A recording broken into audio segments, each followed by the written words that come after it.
बाबा जी और हुजूर जी की प्यारी साध संगत जी, आप सबको प्यार भरी राधा स्वामी जी संगत जी, ब्यास सत्संग द्वारा बाबा जी ने बताया, भगवान के बारे में भगवान कौन है, यह जानने के लिए साखी को पूरा जरूर सुनिएगा संगत जी। बाबा जी फरमाते हैं, हम सब ने बचपन से एक शब्द सुना, भगवान घर के बड़ों से हमने सुना, कि भगवान ऊपर रहते हैं, वह बहुत शक्तिशाली हैं, उन्होंने हम सबको बनाया है, और अगर हम कोई पाप करते हैं, तो भगवान हमें उसकी सजा भी देते हैं। तो कौन है ये भगवान, वह जो मंदिर में है या वह जो ऊपर रहते हैं? भगवान एक है, तो वह दो जगह यानी मंदिर में भी रहते हैं और ऊपर भी, ऐसा कैसे संभव है? और मंदिर में तो वह बहुत सारी मूर्तियां हैं, तो इतने सारे भगवान हैं क्या? और अगर मंदिर में भगवान की मूर्तियां हैं, तो हम उन्हें देवी देवता क्यों कहते हैं? यानी इन मूर्तियों को भगवान भी कह सकते हैं और देवी देवता भी।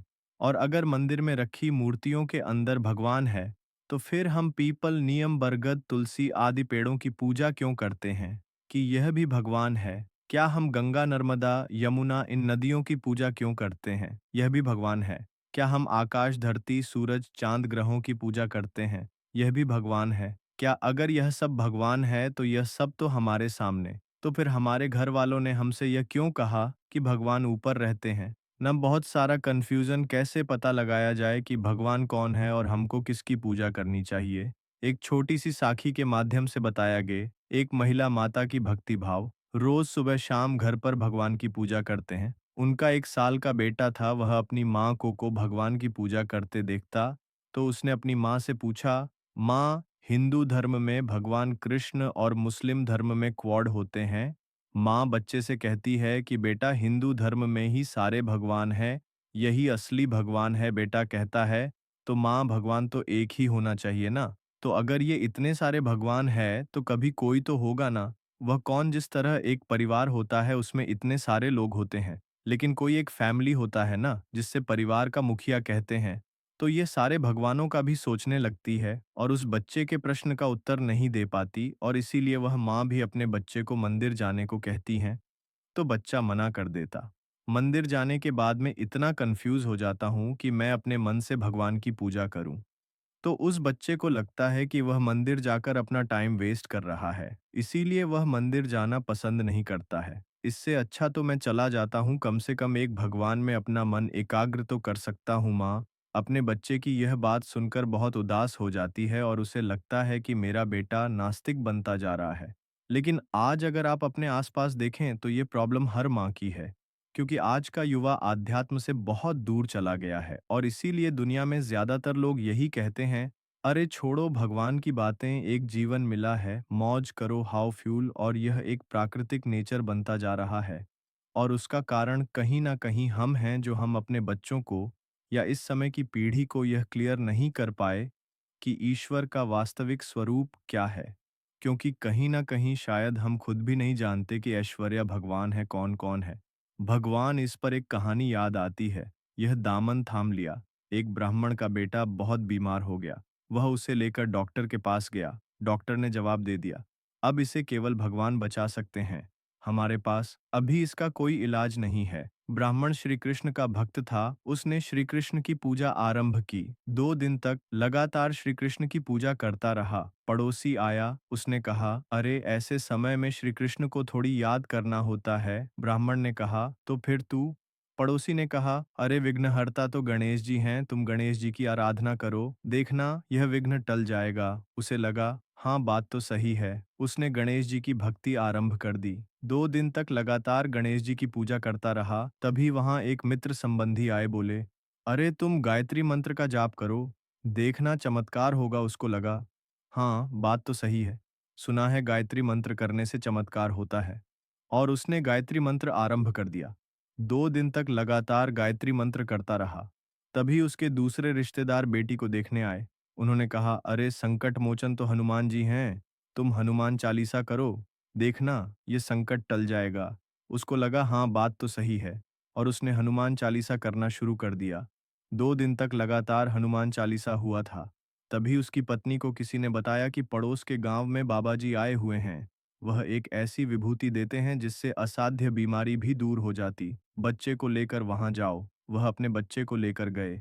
बाबा जी ने विभूति दी और कहा, इसे खिलाइए, घर ले आए। 2 दिन के बाद बच्चा मर गया। इतने दव्वों को याद किया, फिर भी किसी ने बताया नहीं। विश्वास ही नहीं था। जिस पर उस याद करना आरंभ कर दिया, उसको विश्वास है ही ऐसा, जिसका कोई आधार ही नहीं, तो इस विश्वास से प्राप्ति होगी। इसीलिए आज भगवान को याद करने के बाद भी कहीं न कहीं से तो यह उनको याद किया, परंतु पता नहीं भगवान ने मेरी सुनी होगी। इसको विश्वास नहीं कहेंगे ना, और इसीलिए हमने अपने मंदिर में भी सारे देवी देवताओं की मूर्ति रख दी है। सबको दिया धूप बत्ती दिखा रहे हैं। आप सब में जो सही है, वह प्लीज मेरी प्रार्थना स्वीकार कर लेना।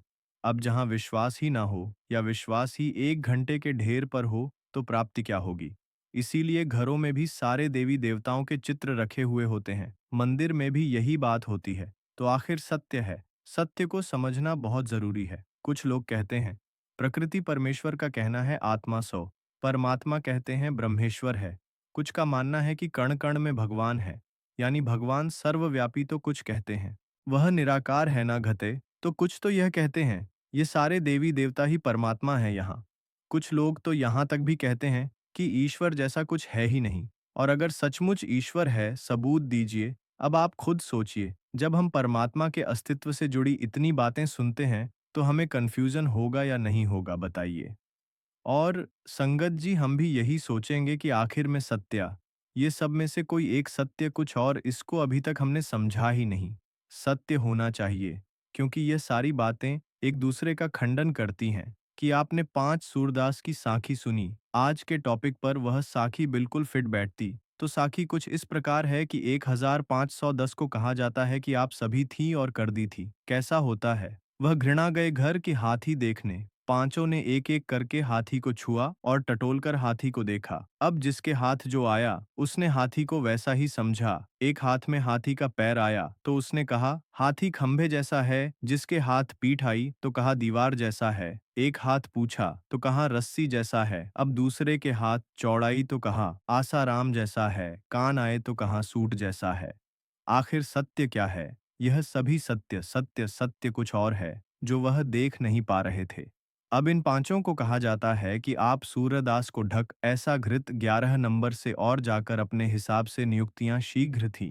प्राणी है जो लंबे लंबे खंबे जाता है, दूसरा कर बताता है। देखो थी सीधा सीधा दीवार जाता तो तिक्त एक ऐसा प्राणी घृ घृ बिल्कुल, और पापा कहते हैं थी बड़े से सूख जैसा।